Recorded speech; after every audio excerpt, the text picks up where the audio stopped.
A streak of fire cut the midnight sky. The Red Sea, silent moments before, now erupted in chaos. Houthi missile crews watched as their weapons soared, its trail glowing against the darkness. Somewhere above, a United States fighter jet cut a path through the night, almost invisible, but not invulnerable. Inside the jet's cockpit, the pilot saw his world change in an instant. Warning lights burst alive on his console.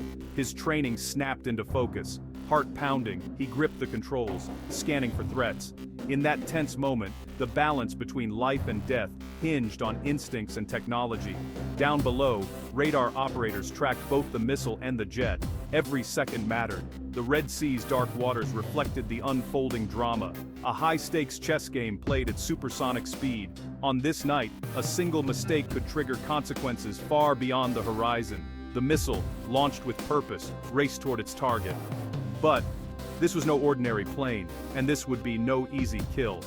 As the seconds ticked by, the fate of one pilot and the tension of an entire region hung in the balance. The Red Sea is more than just a strip of water. It is a vital artery for the world's trade. Every day container ships and oil tankers pass through, linking Europe, Africa, and Asia. When missiles fly here, the world feels the impact. One wrong move can block shipping lanes, raise oil prices, and shake global markets. For military planners, the Red Sea is a choke point. Control over this waterway means power, economically and strategically. The United States Navy and its allies patrol here, eyes always alert. Their mission is to keep the lanes open, but each patrol comes with risk. In this region, a single shot can start a chain reaction.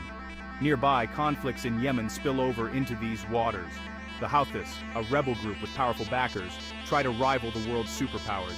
They use missiles and drones to send messages, both local and global.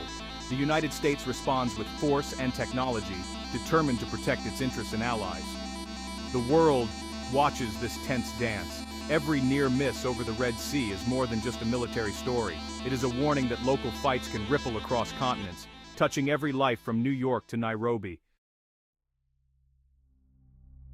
Yemen's war has raged for years. The Houthis, a group from northern Yemen, fight the government and a Saudi-led coalition. Their weapons come from many sources, including Iran. They are skilled, determined, and often desperate.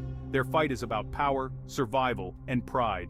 The United States military is not a direct part of Yemen's civil war, but America has interests here, allies to protect, trade routes to guard, and threats to deter.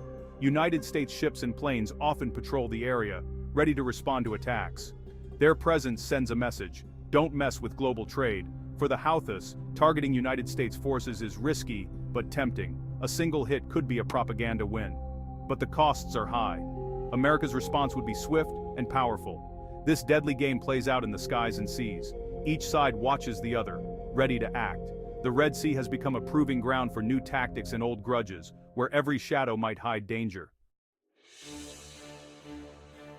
On this fateful night, the Houthis spotted a blip on their radar. It was moving fast, high above the sea. They decided to take the shot, but this was not a lumbering surveillance plane or a slow cargo jet. It was one of America's most advanced fighters, a machine built for survival. The decision was made quickly. Orders snapped out, and the missile team locked their sights. They hoped for a kill that would shake their enemies, perhaps even make headlines around the world. In the darkness, the missile's launch was both a challenge and a gamble. But the United States jet was not just another target. Its stealth shape, advanced sensors, and powerful engines made it a deadly hunter and a slippery prey. The Houthis did not know exactly which plane they faced, but they knew it would not be an easy fight. As the missile arced upward, the Houthi team watched and waited. For them, this was more than just a shot, it was a statement. But as the seconds passed, the danger of miscalculation grew. The stage was set for a showdown between old weapons and new defenses.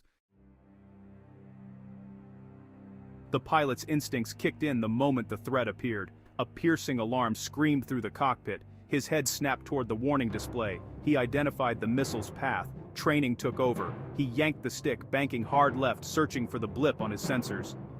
He deployed electronic countermeasures, tiny bursts of energy designed to confuse the missile's guidance. Flares shot out behind the jet, bright as small suns. The fighter's engines roared, pushing it to impossible speeds. Every move was calculated, every second critical. Below, the missile locked in, chasing heat and movement. It twisted through the sky, hunting its prey. In the control center, U.S. officers watched the data streams. They held their breath, knowing that any error could cost a life and risk an international crisis. The missile closed in, but the jet's systems outsmarted it. The pilot's maneuvers, combined with advanced jamming, broke the missile's lock. The weapon veered off course, exploding harmlessly over the sea. Relief swept through the cockpit, but the danger was not over. Another attack could come at any moment.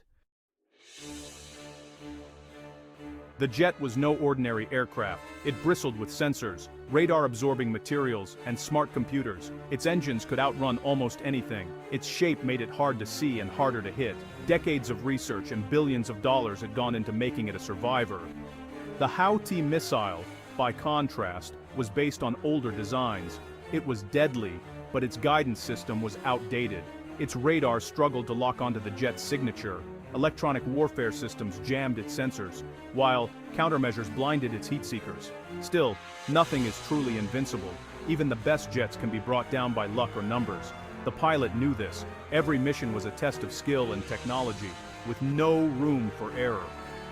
The sky was crowded, and danger could come from anywhere. This night, technology won. But the gap between offense and defense grows narrower each year. For the Houthis, the failed attack was a lesson. For the U.S., in the deelwoordstand pan I, transen CUC and the doenter.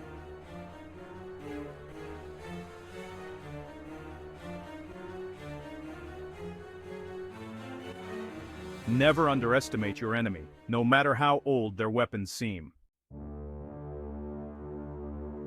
The U.S. military responded quickly. Naval commanders raised the alert level, ships changed course, and more jets took to the skies. Intelligence officers sifted through radar data, searching for signs of another attack. The message was clear: every threat would be met with overwhelming force.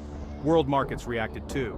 News of the near miss flashed across trading screens. Insurance rates for ships in the Red Sea spiked. Some vessels chose longer, safer routes, costing time and money. Oil prices edged up. A reminder that war and commerce are never far apart. For the Houthis, the failed attack became a rallying cry. Their leaders claimed a victory anyway, using propaganda to boost morale. In Yemen's streets, rumors flew. Some believed the missile had struck home, others knew better. The world's militaries watched and learned. Each incident adds to a growing library of lessons about modern combat. Every near miss is a warning. The next one could be far worse. The pilot's hands shook for hours after landing. He had survived, but the stress lingered. His family would never know the details, but he would remember every second, the alarm, the dive, the flash of flares behind him. He was a symbol of skill and luck in a deadly game. Modern warfare is fast, complex, and risky. Decisions are made in seconds, with lives and nations at stake.